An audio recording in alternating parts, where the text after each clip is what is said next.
Good afternoon, beautiful people, beautiful family out there. We just wanted to quickly do a little clip and show you guys this beautiful view. We are literally 5 days, you hear me? 5 days away from Christmas, and it is literally, it has to be at minimum 75 degrees Fahrenheit here. The weather is beautiful, it's dry, it's cool, but it's warm in the sun. It's just perfect.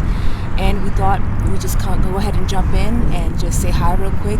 And I think what we want to do later is, so here's the plan. We're going to go ahead and run out and grab some pollo adobado. We had it a few days ago. It was about $4 for a whole chicken. It was slamming. It's good. It's good. So maybe what I'll do is I'll go home, use some of my scallions, my red pepper, garlic, and make a quick and basic simple rice, and we'll have that on the side, or we can even throw it in our corn tortillas and make it work. We have some pico de gallo in the fridge. We can throw that on top. So we'll just kind of create a meal. We'll just buy the chicken, and then we'll sit down and talk to you guys about an important topic, a topic that actually was deterring us from making the leap to move abroad. These two guys right here, and trying to get them across. You know, we were just so stressed about the whole process, and we notice a lot of people on forums will ask those questions and say, you know, how did you get your dogs across? So we wanted to go ahead and fill you guys in and let you know the process is actually a little easier than it used to be, for Mexico at least. So we wanted to go ahead and talk about that. So now, just check out these views, guys. These views right here, no. These are good views too. You're over here in Millennial. Like my wife was saying, it's a nice day, man. Nice little breeze. 75 degrees, 75 degrees, like she was saying. And I'm be honest with you, I don't miss the snow. I've never been a person that enjoys the snow. The snow is beautiful, but it needs to melt pretty fast. So yeah, these beautiful views, a lot of newer homes being built out this way, guys. It's beautiful and peaceful out here. We'll touch base with you guys real quick after we go for a little stroll with our little perils right here.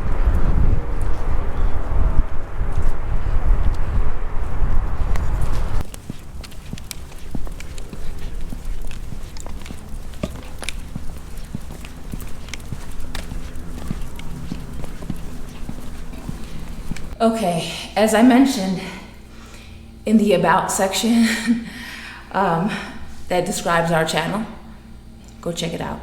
I said I promised to show you guys the good, the bad, and the not so pretty. Well, here's an example. As you can see, I look a little crazy right now. We came back in from the walk, and we discovered a plant that apparently has little baby thorns on it, and our little Morky, I guess, trying to use the bathroom, must have gotten in it. I mean, I'm gonna go out there and find the exact plant so I can show you exactly what it is, because it doesn't look like anything with thorns on it. But look at these thorns we pulled out here on the floor, and we're still working on them.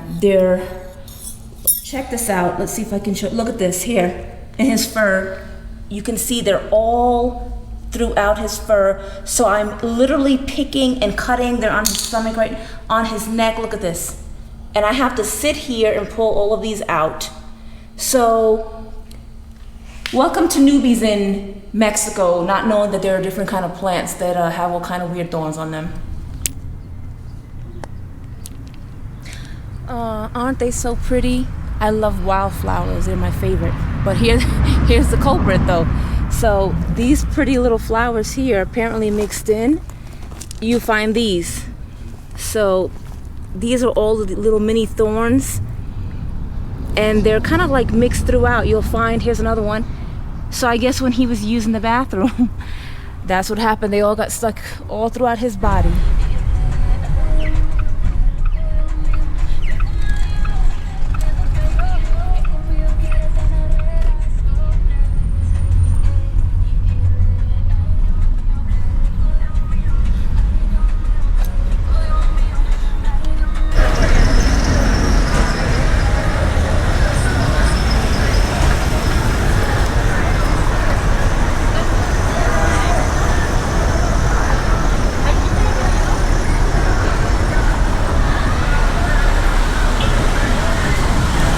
gonna try to go ahead and jump on this line and get this chicken. As you can see, it's a long line here, but the chicken is good, so we're gonna go ahead and do it and try to get some footage when we get up front.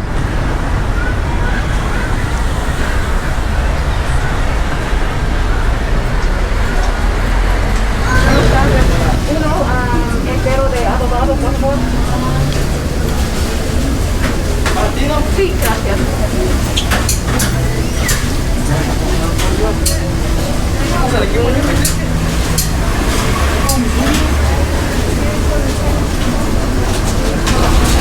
Aquí uno cerrado. Aquí uno cerrado. ¿Cerramos? Cerrado. ¿A las 8? Ah, ok, gracias.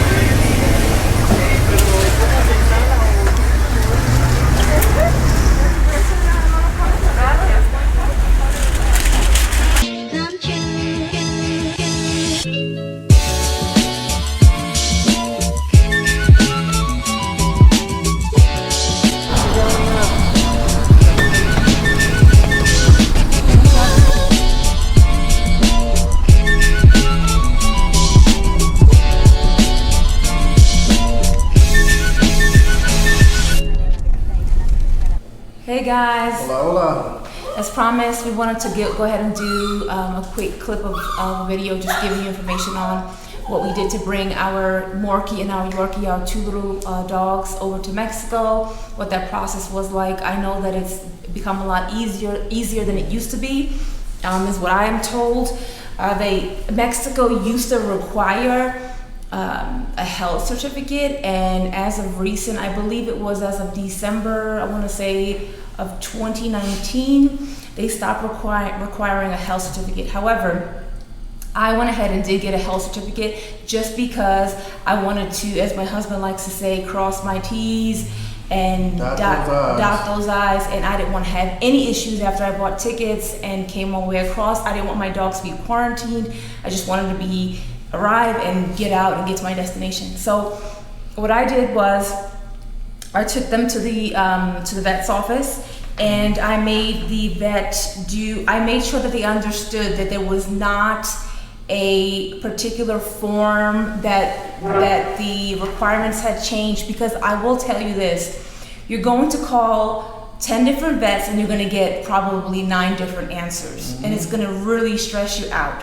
So just do your research, go based off of what the Department of Agriculture says based on the country you're coming from and the country that you're going to. And I'll show you how to get to that website really quickly. It's very simple.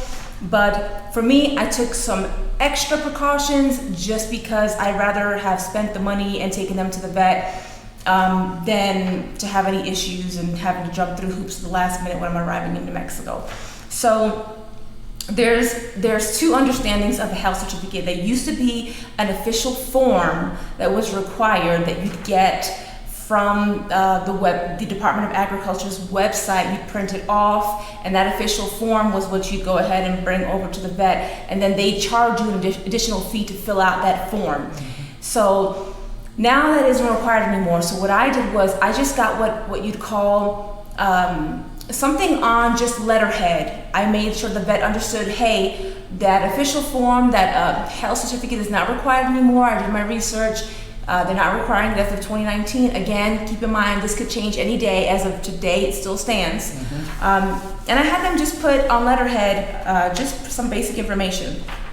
So letterhead has the veterinary office's phone number, their address, who their vet is, the date. I also had them put on there the owner's name, so myself and my husband, and our address in the US.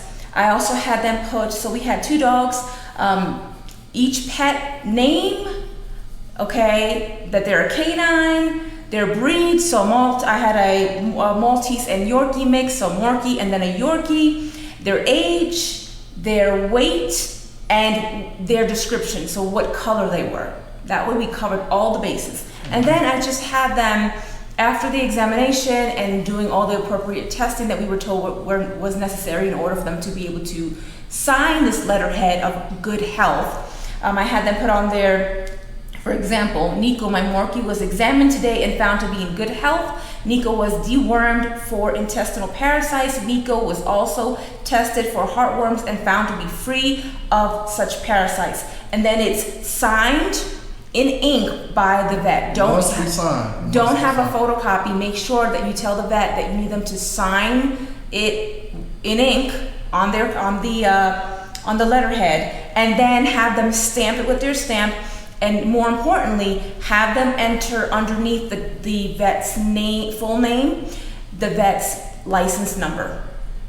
Okay, so either you have a copy of the actual license, or you have them put the license number, for example, Georgia license number, blah, blah, blah, and have that on there. And that's kind of what we did here. So that was just for me to and make copies of it also. Make a couple of copies. Make a couple of copies because when we came to Mexico, they wanted a copy of it. So we just gave them a copy, and then we had our other copies as well.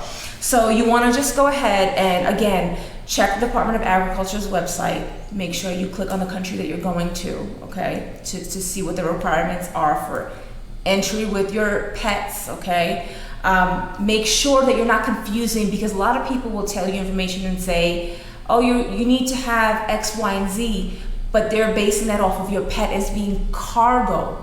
So the requirements for having a pet shipped as cargo, meaning the pet is going in a carrier separately by itself and being shipped and has to have labels saying, live animal, versus a pet being in cabin with you on a plane is different. So just keep that in mind for when you're talking to your airlines that you choose to fly with, and when you're getting your information ready for the country that you're going to be arriving in, because those will be two separate requirements. So I got this health certificate here because my airlines, I use United Airlines, and they required, of course, the general shots, the rabies vaccination, and they also wanted a certificate of good health. So this, for me, having this information all together on one sheet of paper with the doctor's letterhead, and then I had the proof of the rabies vaccine, how long it was valid for, and all of that good stuff. That covered me with the airline, and then that covered me when we reached Mexico, which is, I'll tell you who has to, it's called Senasica, Senasica, and that's who will examine your pet once you get through customs and you arrive in Mexico. Yep. They want to see that your vaccinations, especially rabies, of course, are up to date. That keep in mind also that don't try to get your rabies vaccination right before your flight. You want to make sure that the pet has had the vaccine administered for at least 30 days before your flight. That's very important, because you're gonna get mixed information, but make sure you have the pet vaccinated 30 days prior with rabies. Make sure you try to get your health certificate within the 10 days before your flight. So we got ours a couple of days before our flight. You want that health certificate to be valid for at least 10 days prior to the flight. Okay, when you get actually, let me back up. When you go into the airlines, again, depending on the requirements for the airline, we use United Airlines. Whatever airline you use is going to be different. They wanted a particular carrier, so you have to look on the airline's website to see, okay. The width, yes. The width, the height, things of that nature. Right, and we had a soft cushion. Soft works best.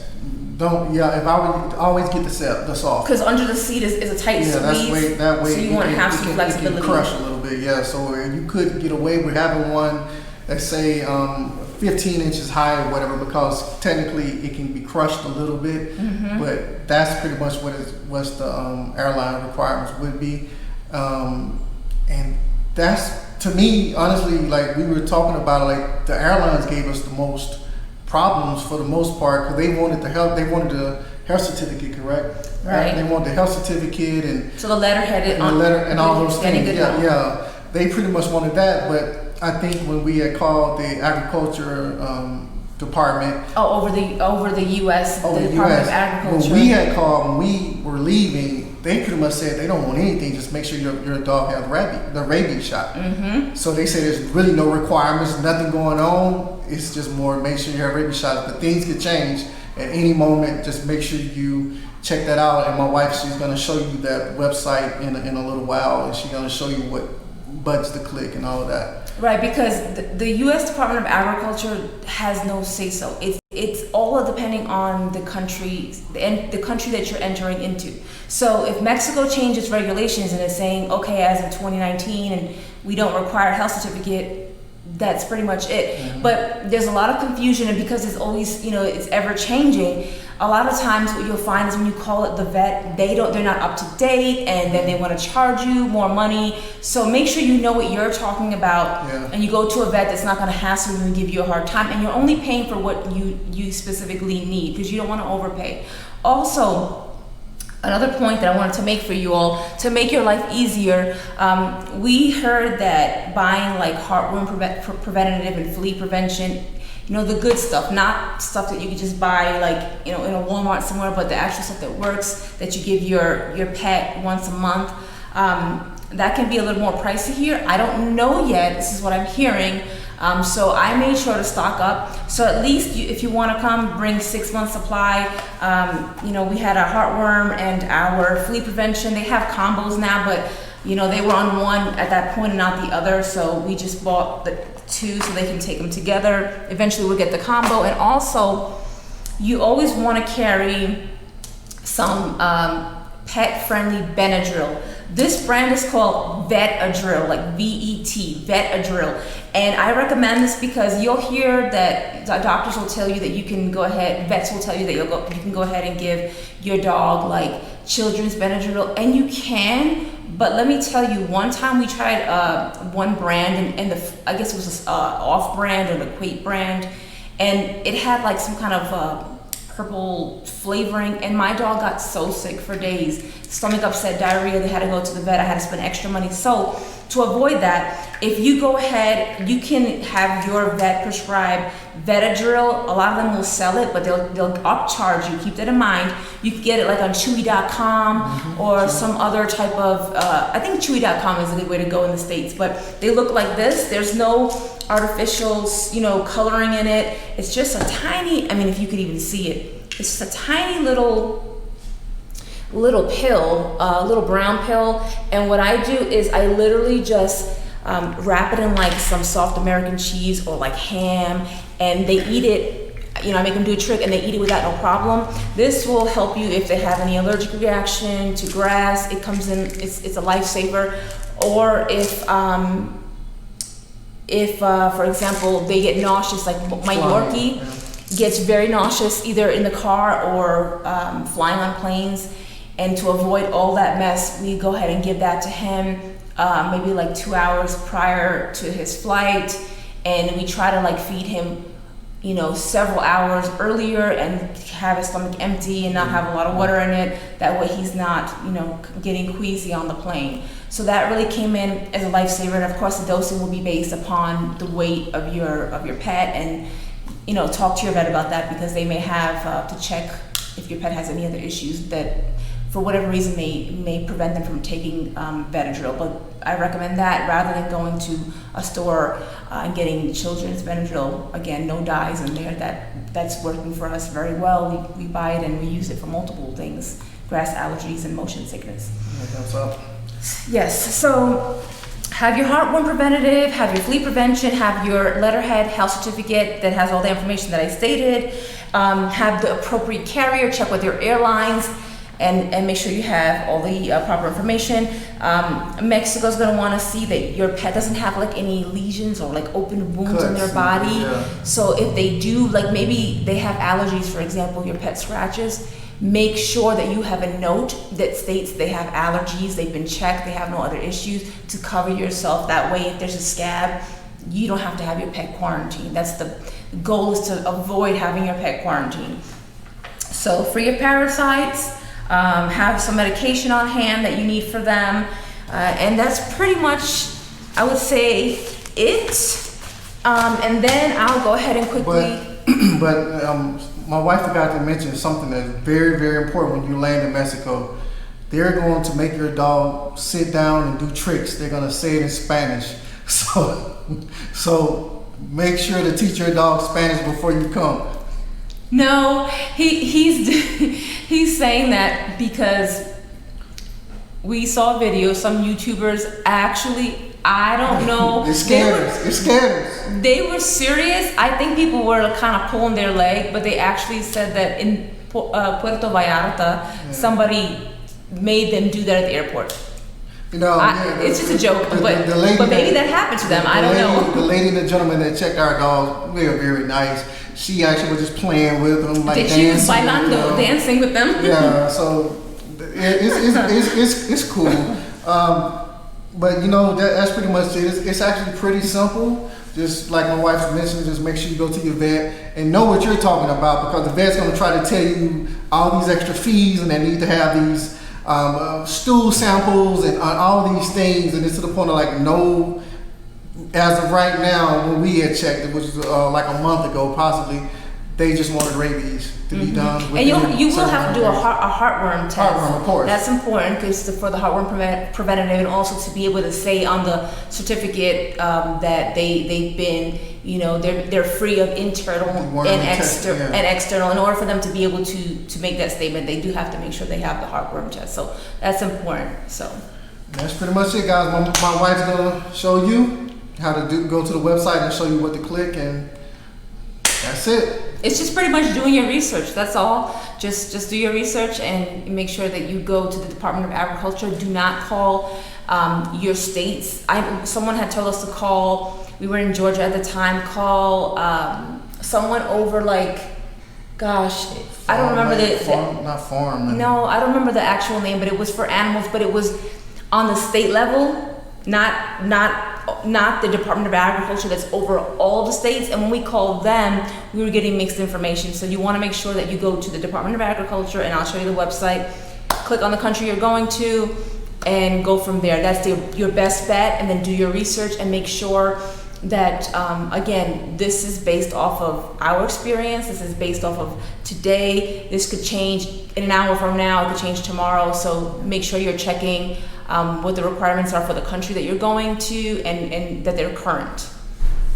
All right, and you can have this guy over here flying with you.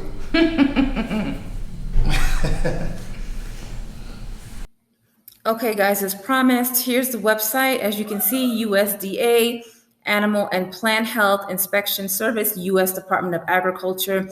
Here's your website up here at the top. Okay. And here, when you see, I've already typed in to get on Google. All I did was pretty much type in Department of Agriculture, travel to Mexico with a pet. And then it brings me up here. See, it says here /pet travel. So I scroll on down. And here it says here, take your pet from the United States to a foreign country, export. Okay. And then down here, choose your destination country, drop down. And I'm just going to go ahead and pick Mexico, enter, and view requirements. Pet travel from the U.S. to Mexico. And as you can see, as I mentioned earlier, effective 12/16/2019, a health certificate for dogs and cats is no longer needed to enter Mexico. Okay. So again, that was there was an official form.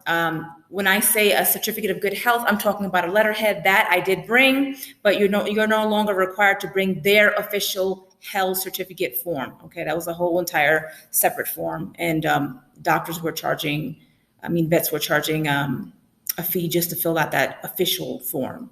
Okay, here it says pet, dogs, and cats. So I'm going to go ahead and click on that drop down, and here you go. Here's your information and requirements. And it tells you here what you need. Upon arrival to Mexico, clean cage. So travelers must visit the Mexican and Animal and Plant Health Inspection Office. Here you go. And then it tells you that don't present any infectious and contagious diseases, free of any ectoparasites. So again, you'll have your letterhead stating that they've been dewormed for internal and external parasites by your vet.